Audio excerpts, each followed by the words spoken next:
Hey everyone, welcome to That's Peculiar. I'm Nathan. I'm Andra, and I have an episode today. Yay! Yay! Before we dive into it, how's your life? What's going on? I feel like we haven't done like a check-in for a minute. Because nothing's going on in my life. I'm on a layover in Eugene, Oregon.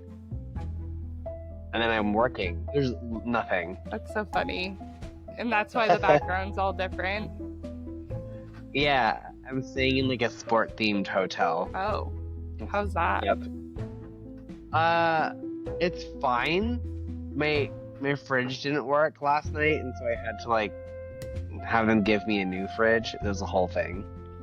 Well, that's all right. My life is pretty crazy because we just got back from the camping trip, and now we're planning William's Harry Potter birthday party, and it's Oh yes. I feel like I have so much to do this week, but we'll get through it. I mean, how all out are you going? He's turning what? 3? 2? 2? Yeah, but Jack thinks I'm going overboard.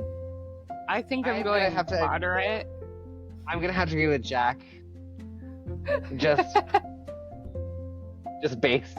Just based on you saying he thinks I might be going overboard, which means you are.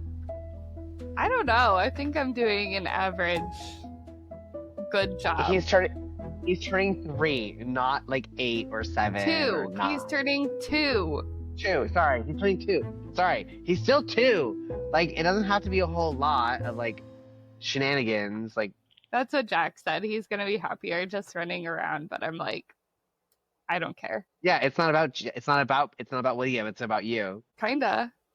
It'll be great. As long as it's fun. Okay. I think so. I hope so. So. When's William's birthday?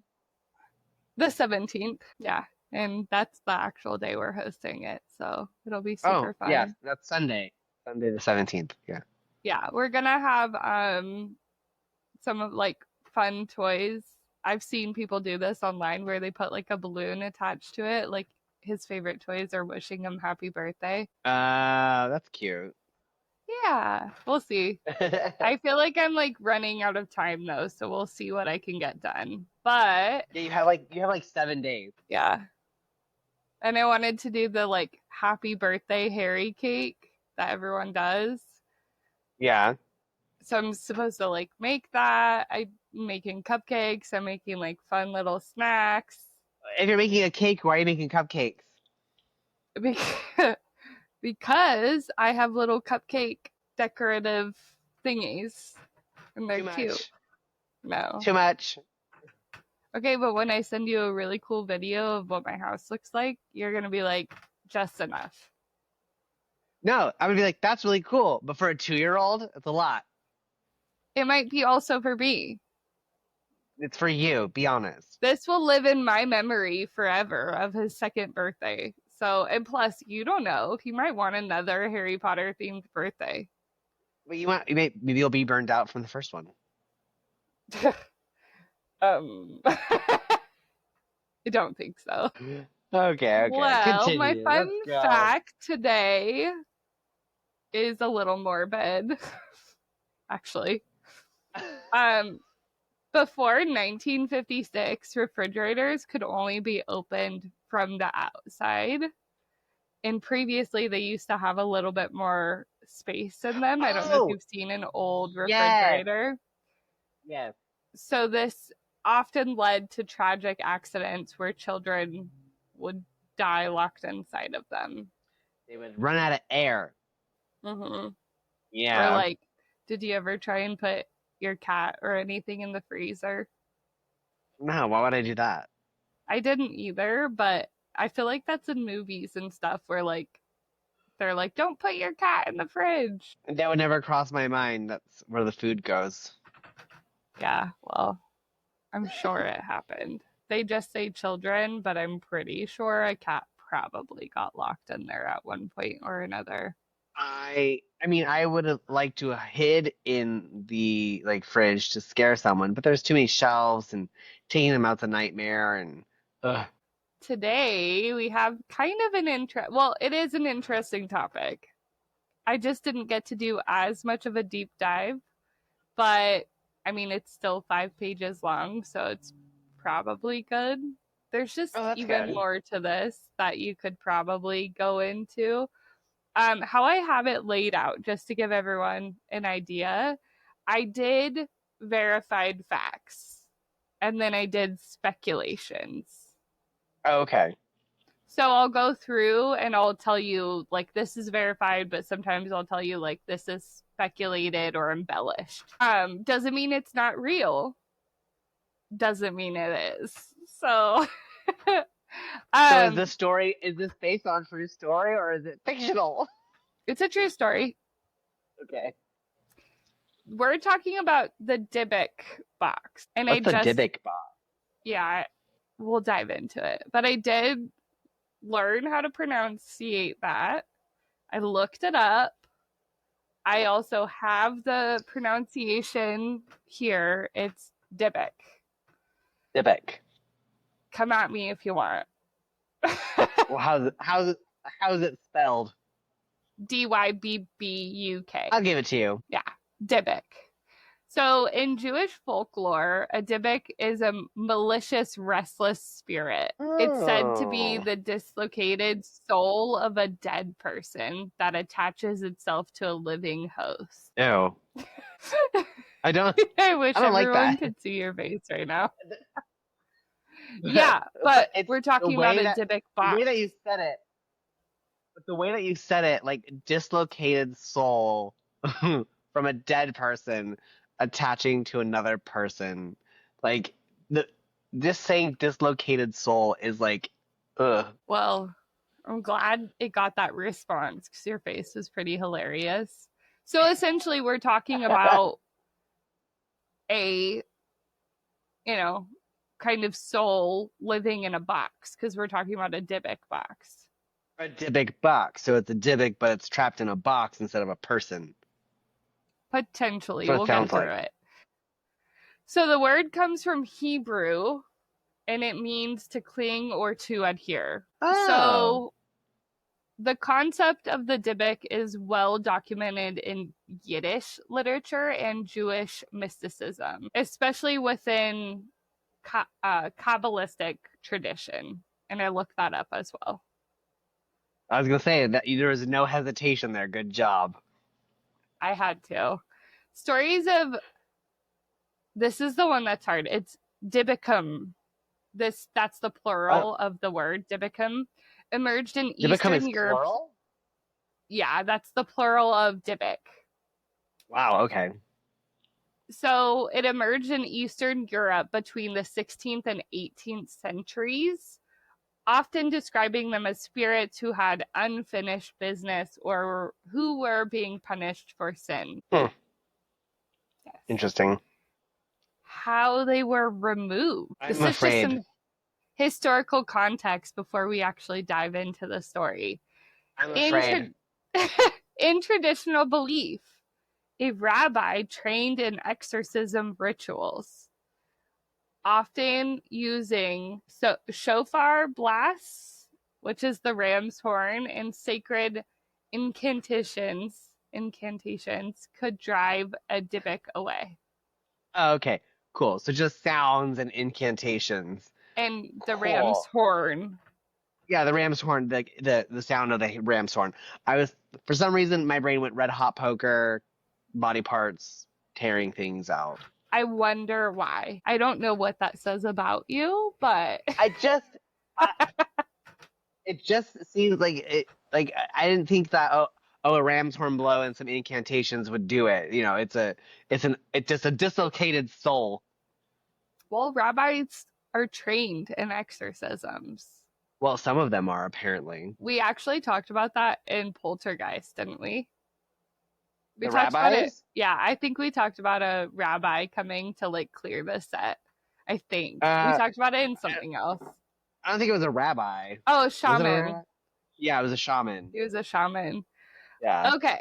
So there's I need to mention there's no historical tradition of Dybbuk boxes in Jewish culture. So anyone questioning that's not super common.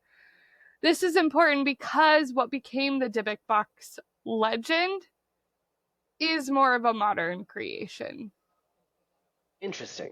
The story begins in 2001. Oh, that's so recent. Yeah, I know. I did sort of mix up my story, and I was going to do something else, but I wanted to be more recent because people seem to like that. So I did try. So this story begins 2001 when Kevin Manis, an antiques and furniture refurnisher from Portland, Oregon, purchased a small wooden wine cabinet at an estate sale. Okay, you know what this is sounding like? What? This is starting to sound like a bogart. Yes. It takes the form of what you fear most after you open the cabinet. Shape-shifting. Yeah. Yeah. I mean, it kind of does, yeah. You bought a wine cabinet and a bogart came out. Could you imagine? That's hilarious. Anyway, sorry. No, that's okay. So this is verified. The estate sale was for a woman who had survived the Holocaust and emigrated to the United States. Wow. Yeah.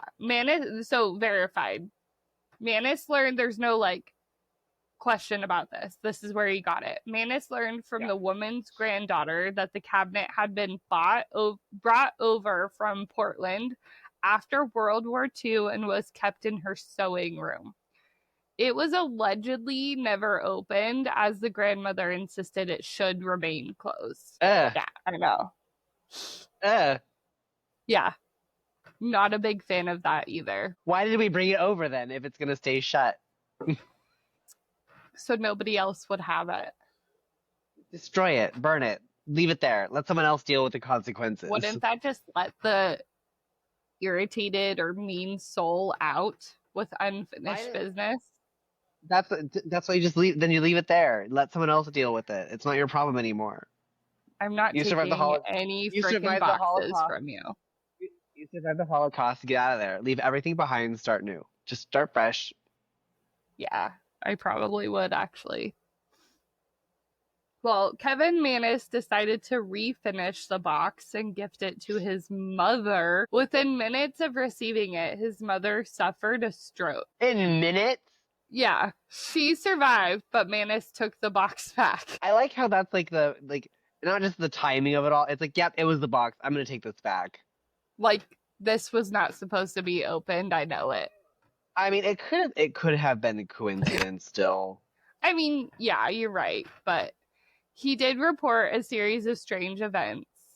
So lights burning out, strange ammonia-like odors or scents of jasmine. That's very specific. Yeah, and then he was having nightmares involving a demonic hag-like figure. Not my words. Okay. Yeah. Manis also claimed to find small items inside the box. 2 1920s pennies. Uh-huh. A lock of hair bound with string. Ew. Yeah. Also, a dried rosebud, a golden wine goblet, and a small granite slab with Hebrew letters carved into it. That sounds like some witchy shit if I ever heard of it. You got Hebrew lettering. You got money, hair, flowers, a goblet, and small granite slab with most likely the spell. Okay, it's binding it together. When you put it like that, I can see that being very conjuration type vibes. Yeah, that's how it feels. So this is verified. He wrote an eBay. Yeah, he put the box on eBay, the cabinet. The eBay listing Manis wrote in 2003 matches these details. Though wait. Supernatural, This man had this cabinet for 2 years before he put it on eBay. Right. He did refurnish it, though. Well, refurbishing, I feel like wouldn't take that long, would it? I might work a little slower than other people, so I don't. But I mean, what I'm saying is, if weird things were gonna be happening, so did he he got it in 2001, and did he wait a long time before he started refurbishing it?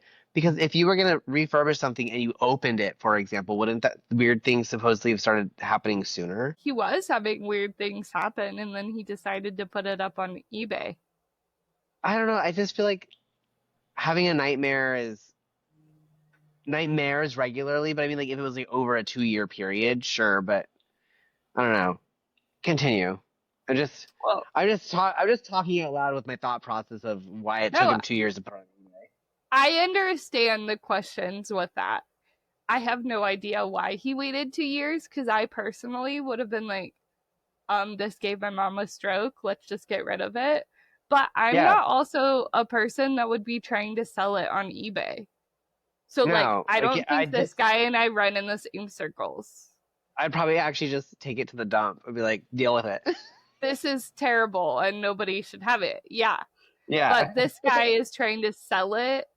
So he posts an eBay description, but he yeah. puts in that there's an alleged curse. So some of it is factual Oh and God. some of it is embellished. So in Okay. 2003, Manis put the cabinet on eBay with a lengthy description of its alleged curse. His listing describes the box's history, his misfortunes, and a warning not to bid unless prepared for potential paranormal consequences. Well, that would drive the price up because people are into that. Yeah. So, verified, the listing went viral. News outlets covered it. Paranormal forums exploded with the speculation. It was purchased by a University of Missouri student named Oh, didn't look up this one, did we? no. It's his last name is Nietzke. Nidzik? Nitsky? Nitsky? Oh, it is Nitsky. So Nitsky reported this is possibly speculated. So this might be factual, might not. There's no real evidence behind what Nitsky reported, okay? But he stated his hair was falling out in clumps. His roommates were suffering from insomnia and illnesses. Electronics in his house were failing without explanation. And within months, he sold the box on eBay. Okay, so Nitsky buys it, weird stuff happens, and then he's like, yeah, no, I can't deal with this, and then Nitsky sells it. Yeah, and isn't that ridiculous that, like, he was like, this is so terrible, let me also go sell it on eBay. On eBay. Yeah. Interesting. No thanks. The next one is pretty interesting. It's Jason Haxton was the next buyer. He's the director of the Museum of Osteopathic Medicine in Missouri. Okay. Verified, Haxton publicly confirmed buying the box in 2004. He stated that he experienced welts and bleeding from his eyes, symptoms he attributed to the Dybbuk Box. What? So he bleeds. So this guy buys it, and he ends up bleeding from his eyes Yeah, and getting welts. and welts. Did he put it on eBay now too? Sweet. So the thing that is weird to me about that is it almost, if there is a spirit, let's play devil's advocate. If there is a spirit living in this box, it's been getting angrier and angrier every time it gets opened. Look, I mean, it seemed pretty chill after what's his face bought it first. What was his name? I mean, other than his mom having a stroke. Well, yeah, but I mean, he said he had nightmares, and then his mom had a stroke, and then Kevin Manis. Manis, thank you, and then Nitsky had hair falling out, and his roommates were having illness, and electronics were malfunctioning. Yeah. Woo. But the bleeding from the eyes thing is on the same level to me as having a stroke. Yeah, it's So, like, welts and eye bleeding. That just sounds like it escalated very quickly. But that makes me almost wonder, like, so it was pretty mild for Nitsky. Right. Other Okay. than him having like weird dreams and stuff, yeah. Yeah. So, unverified claims from Haxton. He was having vivid dreams of a woman alongside elderly people. Okay, so another old hag type dream. Okay. Yes. The smell of cat urine and jasmine. Ammonia and Jasmine again. Yeah. Okay. And then shadows moving in his home. Okay, but I want to know of these like reports. I know you probably don't know this, but did he only say this because of previous reports of ammonia and Jasmine? This is unverified claims, so yeah. I mean, I think it's very possible that could have been what's happening. But he did eventually place the box in a specially built case lined with gold to contain its energy. Okay, so he has money. He has money, but also maybe it did freak him out. And he was like, whoa, we shouldn't sell this on eBay. So he decided to actually like try and do something about keeping it under. Lining it with gold. Yeah. Yeah. Okay. So this is in pop culture. The Dybbuk Box inspired the 2012 horror film The Possession. It appeared in multiple paranormal shows, including Ghost Adventures with Zach Baggins. Wait, I never saw that. The Dybbuk Box is in Ghost Adventures? Yeah. Do you happen to know season and episode? I could look it up. Because I enjoy Ghost Adventures. I actually had it on last night when I was trying to fall asleep. Oh, that is such a great sleepy time. Like, what? I can't. I don't know. I don't know. I think it's funny when they go like I don't take them seriously at all. The Ghost Adventure guys, I can't take seriously because Zach Bagans, he's just so. I don't know. I don't know who he is, but it's season 2, episode 1, and it's streaming on Peacock. People. Oh, I must have seen it because I definitely watched through it. I'd have to rewatch that one. Yeah, you should. Well, Ghost Adventures has been to Sonora twice now, so. Of course he has. Let's see this guy. He has I think he has a haunted something museum. I feel like I've seen this guy before somewhere. Yeah, on TV. Yeah, in 2018, Ooh. Post Malone visited Baggins Haunted Museum in Las Vegas, which is where the box resides now. Oh wait, it's actually in the museum I just talked about? Oh, that's so cool. I want to go there. So Baggins claims that the box, after Malone touched the box, the rapper's life spiraled into a streak of bad luck, including a plane emergency landing and a car accident. Okay. That's reaching. Maybe. Yeah. I mean, like, honestly, nobody should ever open this box, I don't think. But well, he didn't open it, he touched it. Yeah, didn't open it. I'm not gonna touch haunted things, supposedly haunted things. I'm not touching them. But I want to see them. I want to feel the vibe. Feel the vibe. I don't know why this reminded me of the original. We've probably talked about it, but it's the Under Wraps Disney movie. Oh my gosh, it's not on Disney Plus, and that really hurts my feelings. I know. Why did they get rid of it? You can actually find it on YouTube, though. Oh, you can? Yeah, the full movie. Oh, okay. I'm gonna have to look it up because I haven't watched it in so long, and I used to watch it every year. Me too. And do you remember the guy with the glasses that lived in that spooky store that they always went into, and he helped them figure it all out? Yes. That was just funny. So these are verified skeptical reviews. So this is like critics and reviews. Jewish scholars note that the Dybbuk Box as an object is not a part of authentic Jewish mysticism. So we already knew that before. Skeptics argue that many of the stories originated from Manus's creative writing background. Okay. And Manus himself has admitted in interviews that the backstory was partially embellished for dramatic effect, yet maintains that the object still caused strange occurrences. So he thinks he says he embellished, but it still caused weird things. Yeah, and I'm sure one of those things I feel like it's that like placebo effect is like if you believe something, you're more likely to search it out or find a reason for it to be whatever. Right. Well, verified, as we just said, the Dybbuk Box is currently housed at Zak Bagans' Haunted Museum in Las Vegas, displayed in a glass case and sometimes featured in special events.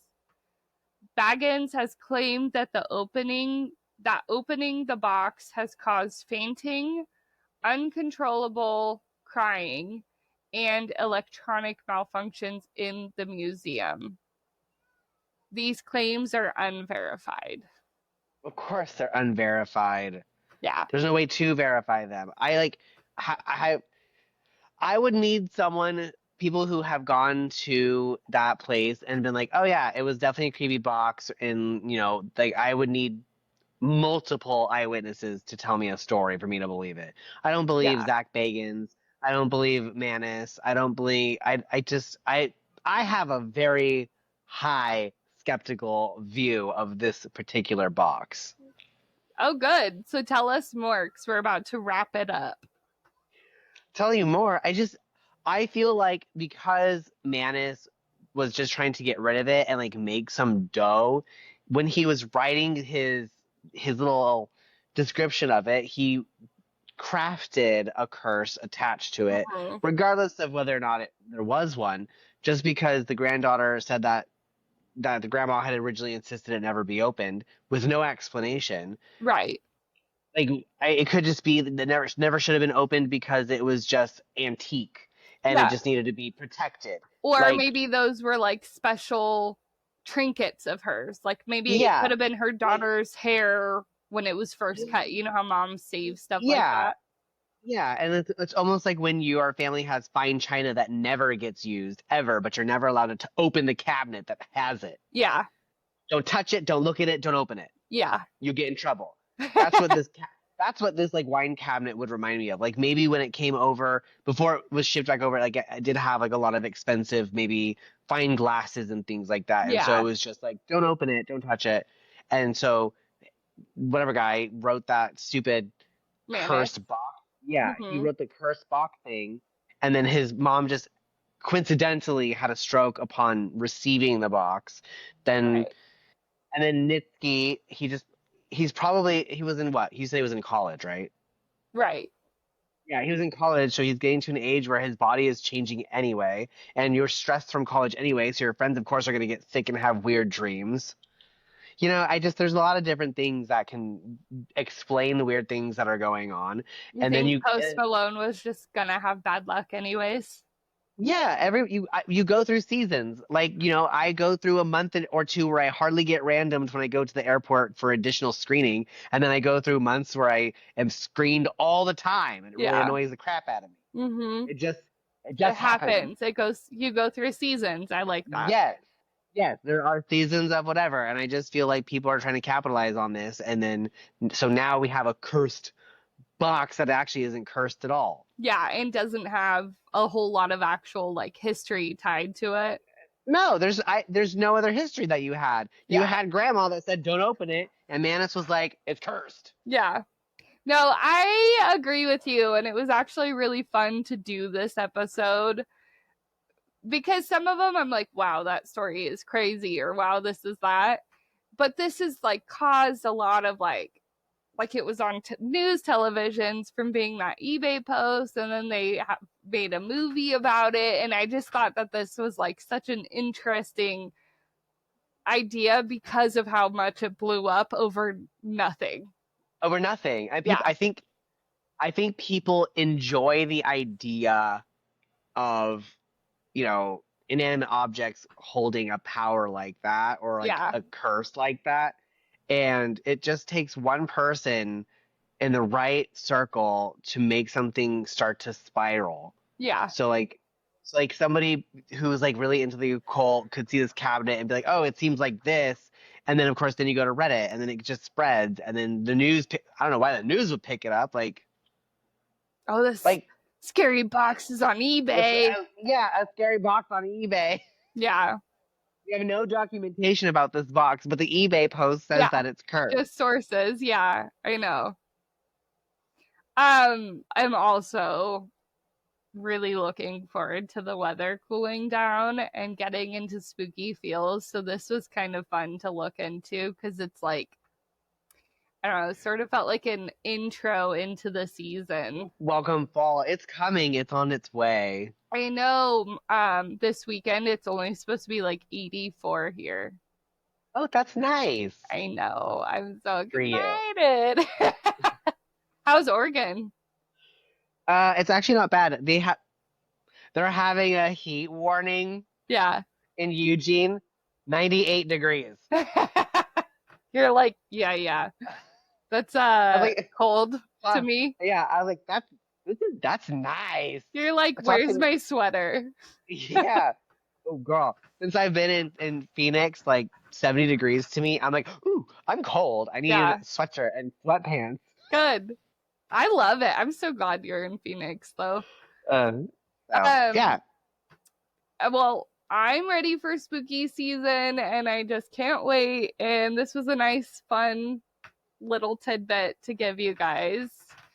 But summing it up, whether you believe in the Dybbuk Box is a genuine cursed object or an elaborate blend of folklore, it stands as a modern legend, proof that sometimes our oldest fears can take root, like you said, in the most unlikely places, like a box.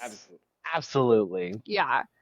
And maybe if you catch something like this in your own life, don't sell it on eBay.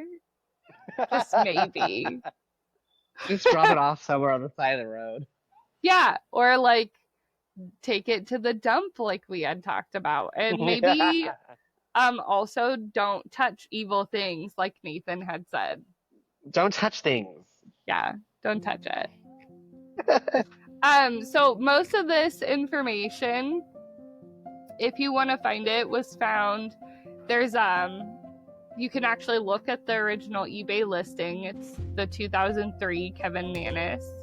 You can also find stuff in the Truman State University Press in 2011. Also find things on Zach Bagans' Haunted Museum official website. And you can look up in the Los Angeles Times interviews with Kevin Mannis 2019. And then the Ghost Adventures, obviously, Dybbuk episodes. So go check all those out. And let us know your thoughts, because I think it's all bullcrap. I think it's an embellishment for sure, but it was still really fun to look into because to me there was like the paranormal what's that episode that we did on the movie? Why am I blanking on the name of that? The movie. The Shining? The Poltergeist. No. Poltergeist, that one. Yeah, we need to do The Shining. But the Poltergeist, that's a two-parter episode. If you haven't listened to it, super fun. But that one, like, crazy stuff was happening. Like, most of the main actors in that movie died. Like, that one, I'm like, I understand that had a curse.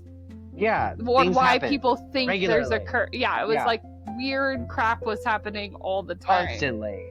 And this to me is just like speculation. So it's silly. It's silly that there's so much flock into this, but it's fun. It still is fun no matter what. It's so weird.